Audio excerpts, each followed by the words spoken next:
The Great Hall of the Velthari Empire stretched for nearly half a kilometer. Its walls were carved from black stone that absorbed light rather than reflected it. Golden torches burned with cold fire along the pillars. The ceiling disappeared into darkness above. At the center of this magnificent space sat the obsidian throne. It was the seat of Emperor Krathval, ruler of 17 star systems and commander of the largest military fleet in the known galaxy. The Velthari were predators. They stood 3 meters tall with thick fur that ranged from silver to deep black. Their eyes glowed amber in the darkness. Their claws could tear through starship hulls. Their teeth had evolved to crush bone. For 10,000 years, they had conquered and expanded. No species had ever defeated them in direct combat. But today, the Great Hall was not filled with warriors or diplomats. Today, a ceremony was taking place. 20 young cubs had been selected from the finest bloodlines in the Empire. They would begin their training as Imperial Guards. Their first duty was simple: stand around the throne, watch, learn, show discipline. The cubs were barely past their first growth cycle. Their fur was still soft. Their claws had not yet hardened, but their eyes burned with the same amber fire as their ancestors. They stood in a perfect circle around the obsidian throne. Their small chests pushed out with pride, their tails held rigid with concentration. Emperor Krathval watched from a balcony above. His advisor, High Commander Yentris, stood beside him. The Emperor's scarred face showed no expression. He had seen many such ceremonies. Most cubs failed within the first hour. They fidgeted. They lost focus. They proved themselves unworthy. But there was something different about today's ceremony. A human was present. Ambassador James Chen sat in a simple wooden chair near the eastern wall. He had arrived 3 days ago to negotiate a trade agreement. The Velthari had never encountered humans before this year. The small species fascinated and confused them. Humans had no claws, no fangs, no natural weapons of any kind. Their skin was soft and easily damaged. They could not see in the dark. They could not hear frequencies beyond a narrow range. By all measurements, they should have been prey. Yet humans had built an interstellar civilization. They had developed weapons that could challenge Velthari warships. They had spread across hundreds of worlds.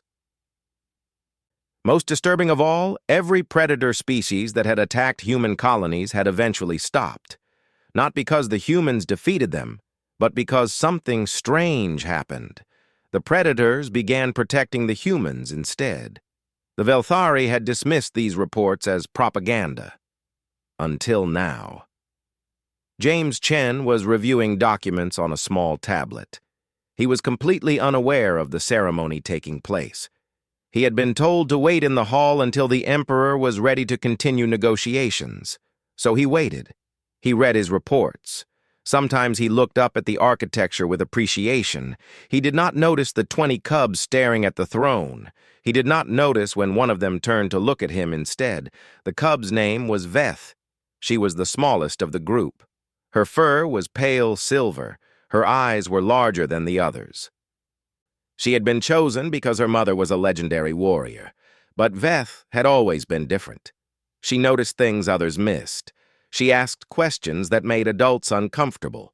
Right now, she noticed something strange about the human. He was making a sound. It was very soft. Most Velthari would not have heard it. But Veth had exceptional hearing. The human was humming. It was a simple melody. It rose and fell in gentle waves. Veth had never heard anything like it. She took a step toward the sound, then another. Her instructor, standing at the edge of the hall, hissed a warning. Veth froze. She looked back at the throne. She looked at the human. The melody continued. It called to something deep inside her chest, something she could not name. Another cub moved. His name was Korath. He was the largest of the group. His fur was pure black. He was supposed to be the most disciplined.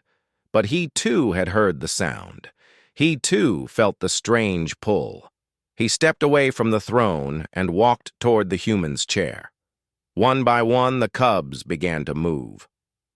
They abandoned their positions around the obsidian throne.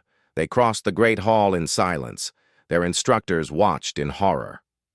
High Commander Yentris gripped the balcony railing so hard the stone cracked.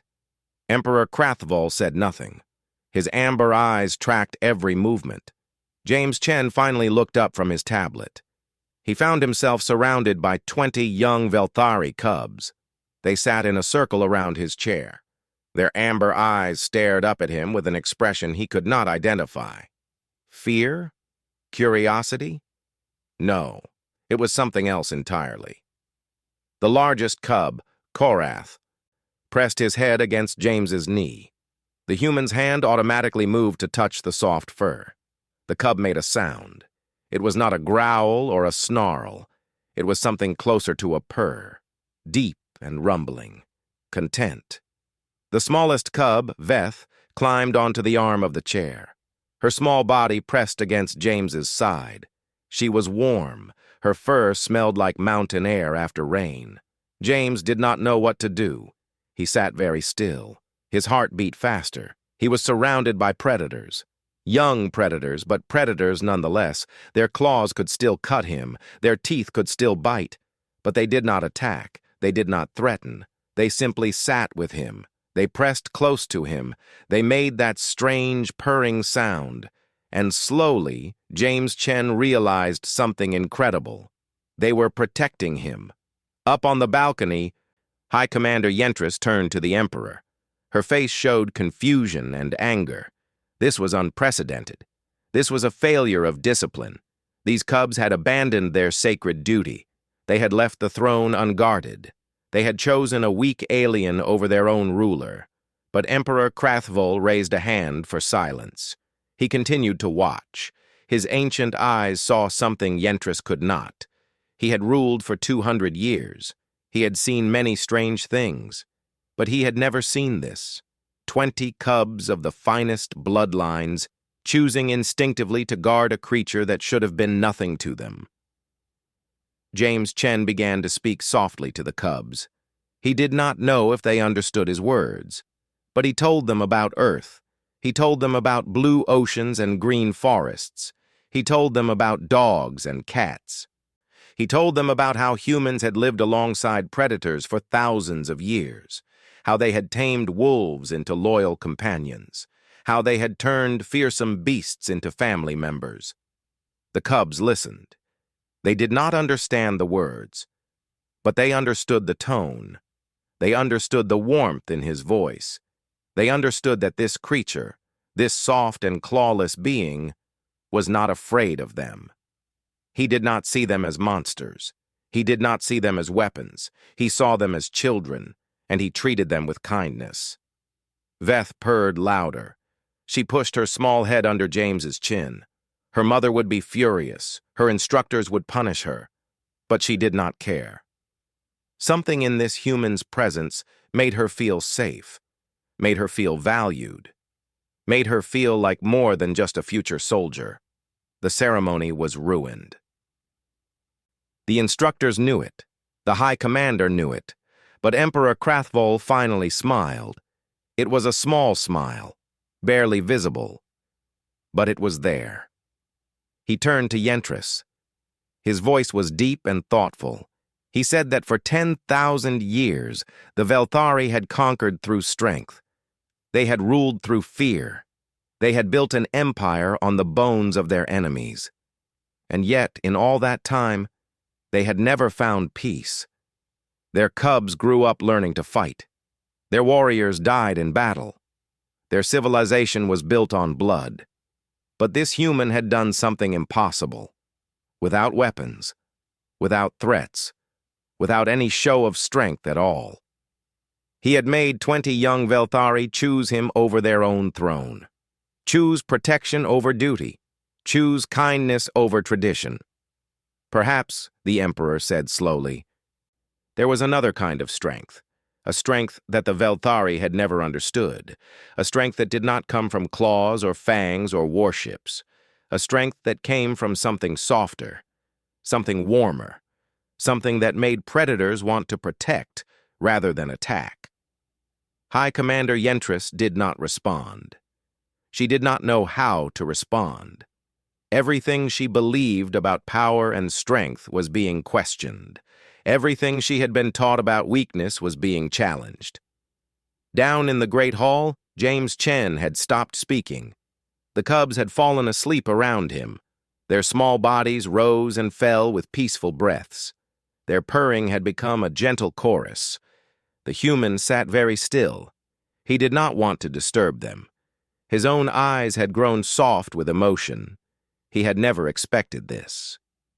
He had come to negotiate trade routes. He had found something far more valuable. Emperor Krathvoll descended from the balcony. His massive form moved silently through the hall. The instructors bowed low as he passed. The High Commander followed at a respectful distance. The Emperor approached the human's chair. He looked down at the sleeping cubs. He looked at the human who had somehow tamed them without trying.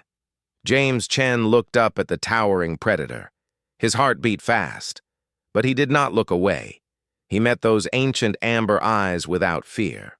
The Emperor spoke. His voice was quiet. He said the trade negotiations would continue tomorrow, but there would be a new item added to the agenda.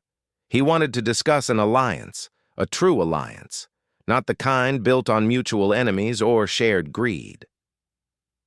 An alliance built on whatever this human possessed, this strange power that made monsters gentle, this inexplicable gift that turned guards into guardians.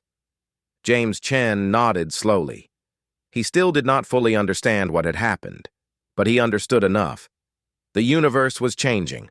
The old ways of conquest and domination were ending. Something new was being born, something built on connection rather than conflict, something that even the mightiest predators in the galaxy could not resist. The obsidian throne stood empty in the center of the hall. It had never looked more meaningless. True power was not found in thrones or crowns or armies. True power was found in a simple wooden chair surrounded by sleeping children who had chosen love over duty. And somewhere in the vast darkness of space, a message was being sent. It would travel to 17 star systems. It would reach the ears of billions of Velthari. It would tell them about a human ambassador who had changed everything without lifting a finger. The cubs were assigned to guard the throne, but they left it to surround the human's chair instead. And in doing so, they taught the greatest empire in the galaxy its most important lesson. Strength is not always measured in claws and fangs. Sometimes, the most powerful force in the universe is simply being kind.